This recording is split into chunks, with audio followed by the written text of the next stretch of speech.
I'm Grania. I work in environmental awareness. We're going to have a little bit of fun, but before we do, let's just get the formalities out of the way. Can everyone look to their left, please? And can everyone look to their right? Okay, is everyone aware of their environment? Yeah? Honestly, some days, I don't know, you're never sure, you really aren't. I particularly enjoy our ceiling here tonight, quite unusual. So to tell you a little bit about me, I love the Archers. I thoroughly enjoy a good queue, and I keep a marmalade sandwich upon my person at all times. I take two if I'm going through Paddington Station in my raincoat. But I'm not British. I know, it's quite a shocker, isn't it? I think this lady here has me pegged. No, madame, I am not Peruvian, no. A little bit closer to home, I'm Irish. And growing up in Ireland was quite lovely. I imagine it's quite similar to growing up in England, except there's a lot more swearing. And there was one thing I was always really jealous about with British people, was that you guys you had multiculturalism, you know. We didn't have that, and I always wanted to be around all of that glamour, you know, the culture. And I just really, really wanted someone to count to me in French. I really did. So when I discovered Eurovision, I was like, oh my God. Truly, this is l'amour. And when I was young, Ireland, we were fantastic at Eurovision. We were the best, right? We were so good that we had one guy, Johnny Logan, the Irish J-Lo, and he won. He was amazing. He won on his own 3 times for the country.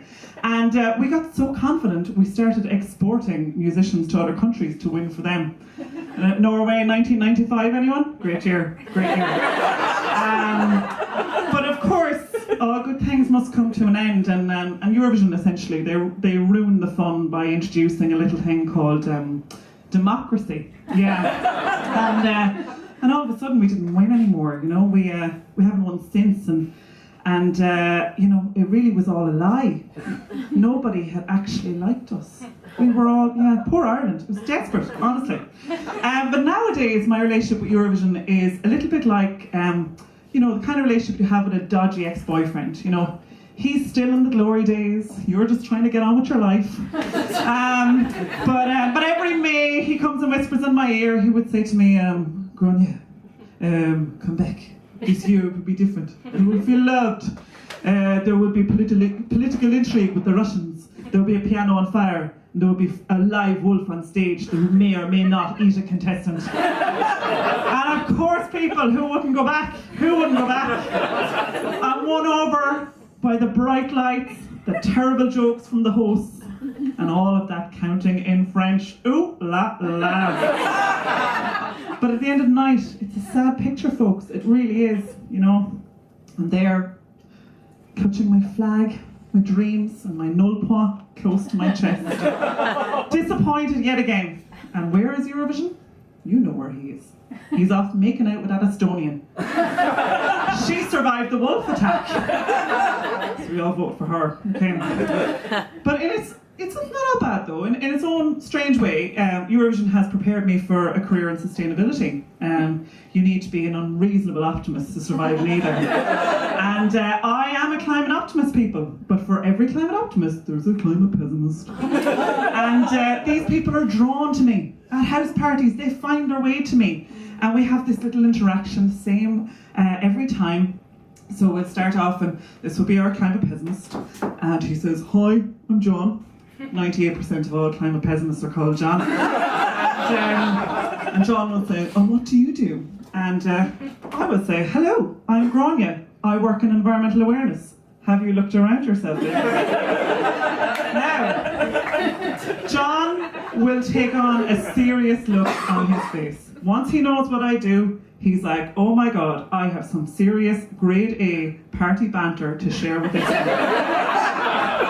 So our conversation continues. And John will say to me, like, really? There is like no point in any of us doing anything about climate change because the Chinese, they have so many more emissions than us, and I think we should just enjoy ourselves, like pollute as much as we want, and hope we're like dead before the worst of it kicks in. Am I right? Now John is absolutely delighted with himself. He is the man. in his own head. And I'm there thinking to myself, oh, for God's sake, I knew I shouldn't have come out tonight. Now I'm defending the Chinese again. So the Chinese, bit problematic when it comes to the environment. Just as an aside, does anyone else love the word problematic? Yeah, great British word. It can go from anything from like your nan's slightly racist comments up to Trump's immigration policies, cover the whole lot. But of course, getting back to our friends the Chinese. The Chinese, very problematic with the environment. Not always been very good, but of course they're trying their best. And we shouldn't use them as an excuse. So how do I get this across to Smoke-Faced John? Well, I do the only thing a girl can do, and I reach into my pocket and I take out my little notebook of Chinese sustainability facts.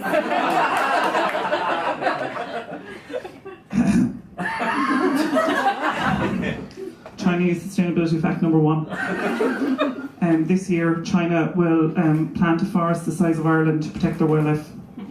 Chinese fact number 2. The Chinese last year, in the month of June, installed more solar panels than the entire continent of Australia. Burn Australia. So anyway, Chinese fact number 3. The Chinese have invented a megabus that goes over the motorway and can bring loads of people between different cities. Now, we're going on to fact number 4, and John is nowhere to be seen.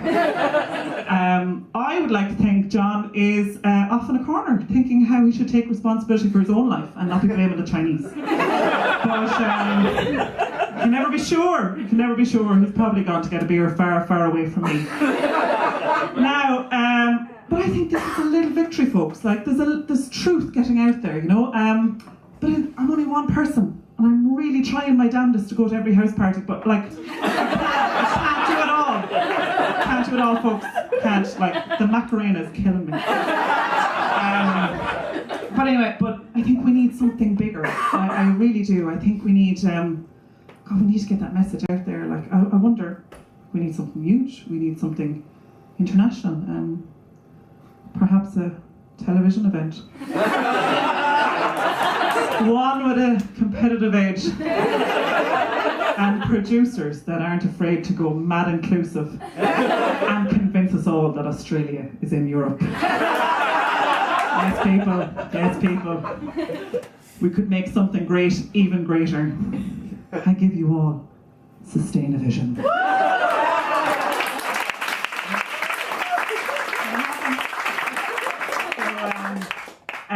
Well, it'll still be bright lights. LEDs this time. We would still have that competitive edge.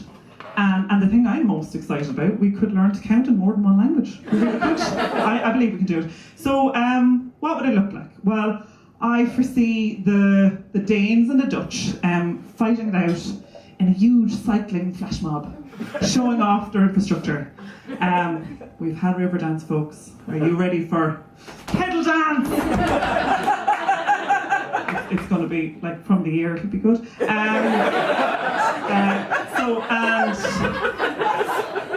The Americans would widely condemn the competition and refuse to send an entry. Classic. But by cover of night, a group of Californians, led by Leonardo DiCaprio, would fly. I know it's not perfect, but they would fly to our competition, and they would compete, and they would showcase their amazing battery storage power. Yay! So, what would our friends the Chinese do? Well, I believe that the Chinese, I think they go for the cute vote. They love all that cutesy stuff, and I think the Chinese would create a huge solar farm in the shape of a panda. It'd be so sweet. Oh wait, what's that? They already have!